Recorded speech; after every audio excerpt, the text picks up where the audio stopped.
Okay, imagine this. One of the biggest companies in the world, just totally dominant, right? Shit, a household name. And they basically throw in the towel in, well, what's now the largest consumer market on Earth. We're talking about Amazon. Mm.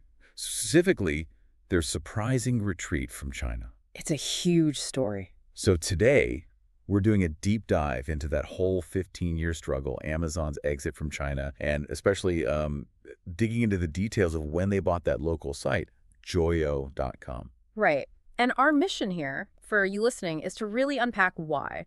Why did this global giant fail there when others managed to succeed? Uh-huh. We'll compare the China venture to, say, their acquisition of Souk.com in the Arab world. It's quite different. Okay.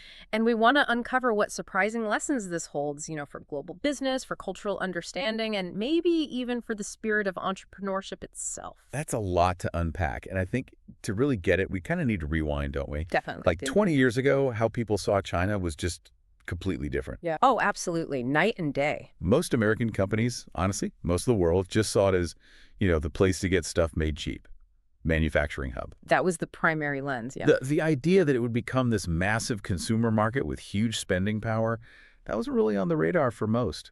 No, not top of mind at all. Very little interest, actually, in actively trying to grab market share there initially. Right. But, and this is what's so interesting, even while that global perception was, let's say, lagging behind, you had local entrepreneurs inside China already seeing the potential.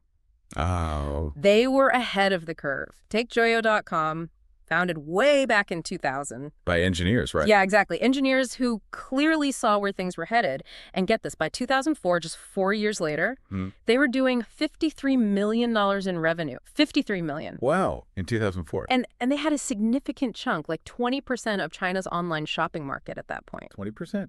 For a local startup, that's huge. It's massive growth, which, of course, didn't go unnoticed. Right. Enter Amazon. Exactly. So 2004, Amazon sees this rocket ship, Joyo.com, and they swoop in, bought it for $75 million. $75 million. A decent sum back then. A very substantial investment, yeah.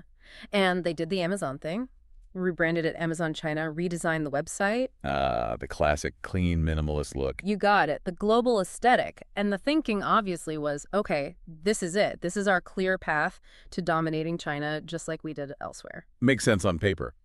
But we know that's not quite how it played out. Not even close. Despite that big investment, despite the rebranding, the whole strategy, Amazon's story in China went the other way. Downhill. Steadily downhill. Over the next 15 years, their presence just shrank.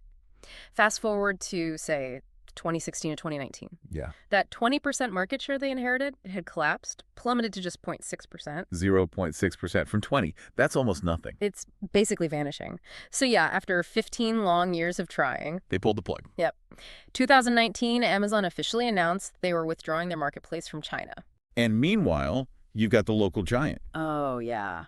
Alibaba. Especially Taobao, right? Taobao was just crushing it. During that same period, 2016 to 2019, Alibaba held something like 56% of the Chinese market share. 56% versus Amazon's 0.6. Puts it in perspective, doesn't it? Just complete dominance by the local player. It really does. So, okay, the big question then is why? Why did Amazon, with all its resources, its technology, its brand name, why did it fail so spectacularly there? Well, it's not one single thing, as you'd expect. It's a combination of factors, and they're pretty revealing. Okay, like what? First off, just the sheer intensity of local competition. You mentioned Alibaba. They and other local companies were just better, faster, more nimble, more tuned in to what Chinese consumers actually wanted. More effective on their home turf. Way more effective. And you can't really talk about China without mentioning the government factor. Ah, right. The support for local businesses. Yeah, there is definitely a preference, explicit or implicit, for supporting homegrown companies. That creates a really tough environment for any foreign company coming in. It's like playing an away game where the refs favor the home team. An uphill battle from the start, almost. Pretty much. And then there were the practical things, the operational stuff. Like delivery. Exactly. Local companies just offered faster delivery and cheaper shipping. Consistently. Which matters hugely in e-commerce. Hugely, especially in a market like China where speed and cost are absolutely critical. These might seem like small details, but add them up. They become big hurdles. Insurmountable ones eventually. Okay, and then there's the culture piece, the website itself. This part I find fascinating. Oh, the user interface, yeah. It's a classic example. We're used to Amazon's clean, almost sparse design, right? Yeah, find what you want, click, buy. Very simple. Well, turns out Chinese users at the time, they actually preferred something different, often described as a crowded design. Crowded, what does that mean? Think lots of colors, lots of products visible all at once, tons of information packed onto the screen. A bit like a busy, bustling market square, maybe? Okay, I can picture that. So Amazon's minimalist style. I felt wrong. People apparently found it joyless or empty. It just didn't have the right feel culturally. Didn't resonate. Wow. That's a fundamental disconnect in user experience. A huge one. And it kind of begs the question, how much did Amazon HQ trust their local team to know this stuff? Good point. Was there an issue with how decisions were made? Seems like it. Reports suggest there were significant internal challenges. A lack of trust, maybe, in the local Chinese management. So decisions had to go back to the U.S. Most big ones, yeah. They had to be escalated to Seattle, which, Yeah. Creates bureaucracy, delays. And the people making the final call are thousands of miles away, maybe without that deep, nuanced feel for the local market. Precisely.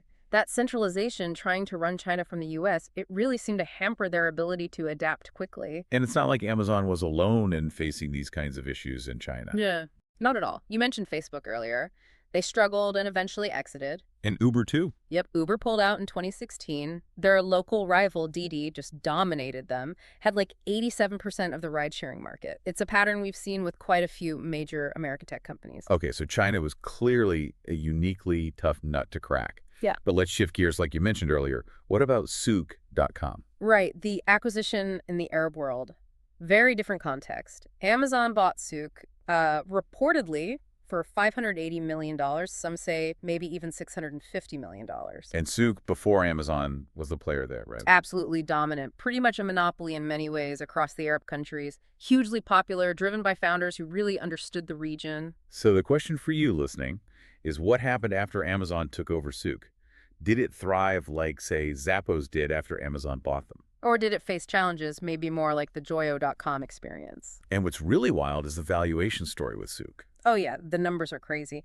Initial offer, maybe $500 million in 2015. By 2018, it's valued at $8 billion. $8 billion. And there was a point where just 60% of it was valued at $24 billion, implying the whole thing was worth over $31 billion.